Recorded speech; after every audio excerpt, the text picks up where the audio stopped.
Jadi sebetulnya rizki itu sederhana. Kalau kita mau bergerak, aktivitas, datang rizki. Ya, Anda lapar, haus. Kalau diam aja nggak akan selesai hausnya. Tapi kalau Anda ke belakang tanya, Pak, maaf saya tuh haus sekali. Keluarlah air minum dari DKM. Ya kan? Tapi saya juga lapar, Pak. Emang Bapak nggak bawa makanan ke sini? Enggak, keluarlah kemudian makanan. Jadi kalau kita mau bergerak, ada itu rizki. Anda keluar tuh. Begitu di perempatan jalan kan orang cuman prit. Anda parkir. Tiba-tiba dengan peluit itu baru keluar sedikit prit. Kadang dia nggak pakai peluit sekarang itu. Mundur. Balas kiri. Gitu kan? Kita tanya kenapa emang yang kanan kan sudah dibalas sama yang kiri. Balas kiri. Balas jalan. Dengan kalimat gitu aja Anda mengeluarkan uang kan? Kasih oleh Anda 2.000. Makasih Pak. Kasih 5.000. Makasih Om. Ya? Udah pindah tuh.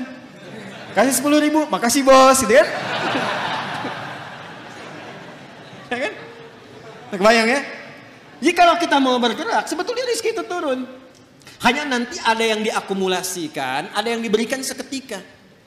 Ada yang sifatnya akumulatif. Sebetulnya hasil ikhtiar Anda hari ini, cuman mungkin diberikannya besok. Pernah nggak Anda cari pekerjaan? Bahasa manusia ditolak di sini, tolak di situ, tolak di sini. Pernah ya begitu ya? Tapi tiba-tiba setelah seminggu, 2 minggu, 1 bulan, Anda mendapatkan pekerjaan yang tawaran gajinya di luar ekspektasi Anda. Pak mau nggak nih? Ada peluang 9 juta. Ternyata itu hasil ikhtiar Anda dari hari pertama, kedua, ketiga dapatnya itu. Paham sekarang ya? Itu hukum pertama. Jadi nggak bisa mendapatkan rizki dengan diam. Selalu ada ikhtiar. Tapi jangan sampai ikhtiar itu, awas. Ditempuh dengan bentuk yang negatif. Atau didapatkan dengan cara ikhtiar misalnya, maaf ya, bukan dalam gerak yang positif. Negatif itu kan bisa maksiat, ya, atau pengertian yang kedua tidak bergerak sehingga sakit. Dengan sakit itu rezeki datang. Paham nggak? Anda nggak minum sampai sakit, tuh kan? Nah, begitu sakit tiba-tiba datang orang nengok. Bawa buah, gitu kan?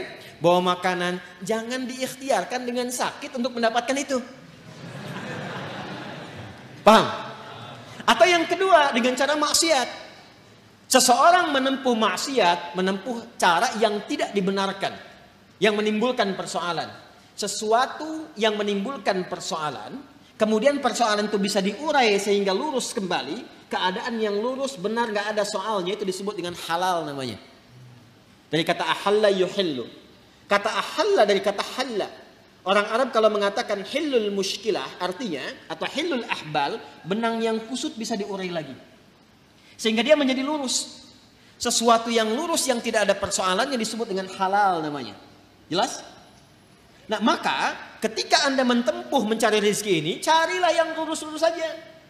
Cari yang lurus, jangan cari sesuatu yang membuat kehidupan Anda jadi kusut.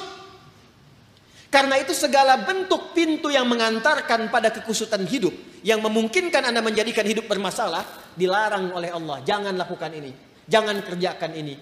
Lawan dari sesuatu yang lurus, yang larangannya ditampilkan sehingga mencegah kita dari kesulitan disebut haram namanya. Karena itu dihadirkan lawan halal itu dengan haram. Halal pada asalnya menunjuk pada keadaan lurusnya. Sedangkan haram hukum pencegahannya. Saking sayangnya Allah kepada kita, saya inginkan hidupmu itu lurus. Jangan ada masalah. Jangan sampai kamu bapaknya yang korupsi, anaknya yang dibully. Jangan sampai bapaknya yang bermasalah, anaknya yang di sekolah yang diserang oleh teman-temannya. Anak SD diteriaki, bapak kamu koruptor ya, bapak kamu koruptor ya. Apa Anda tega melihat anak Anda bermasalah di sekolahnya? Hanya karena perbuatan bapaknya. Tuh.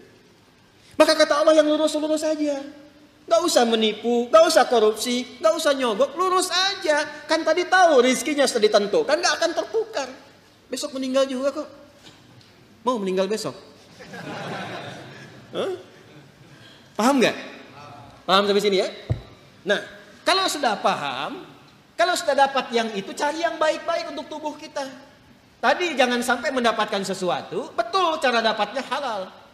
Cuman mengonsumsi yang lain yang kira-kira nggak sehat untuk tubuh. Dapat harta dengan halal, beli duren. Durennya bagus, tapi kalau makan duren 100 biji, kan masalah. Maka idealnya dapatkan dengan cara yang benar, konsumsi dengan cara yang menyehatkan. Cara yang menyehatkan itu bahasa Arabnya thayyib. Dari kata tabba, ya kan? Orang yang berkontribusi membantu supaya sehat disebut tabib. Bahasa kitanya dokter.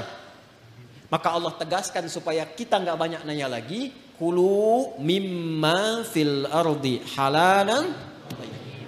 Itu maksudnya. Halalan thayyibah. Ya. Jadi mencari rezekinya di mana? Halo? Di langit telah ditetapkan rezeki. Diturunkan ke mana? Ke bumi. Maka cara kita berikhtiar, ikhtiarnya di mana? Di bumi. Tapi apakah mungkin mencari rezeki di bumi, semuanya bumi kita kelilingin? Tidak kan? Karena itulah ayatnya mengatakan mimma, singkatan dari min dan ma, di setiap tempat yang mampu engkau pijak. Jadi kalau misalnya Anda merasa nggak ada peluang di sekitaran ini, pindah. Kan Bekasi luas. Itu baru Bekasi. Nggak ada di PTM pindah PJS, nggak ada PJS pindah Greenview, nggak ada di sini pindah Pekayon. Pekayon aja masih luas. Nggak ada di selatan pindah utara. Nggak ada utara, pindah timur. Ya kan? Nggak ada di timur, pindah dari kota ke kabupaten, Kabupaten Bekasi. Nggak ada di situ, geser, pindah Depok. Nggak ada Depok, pindah. Banyak sekali tempat bisa dipijak. Jangan jadikan alasan ketika nggak menemukan di satu tempat, Anda berbuat maksiat. Bukan Anda di sana maksudnya ya, ini contoh aja umum.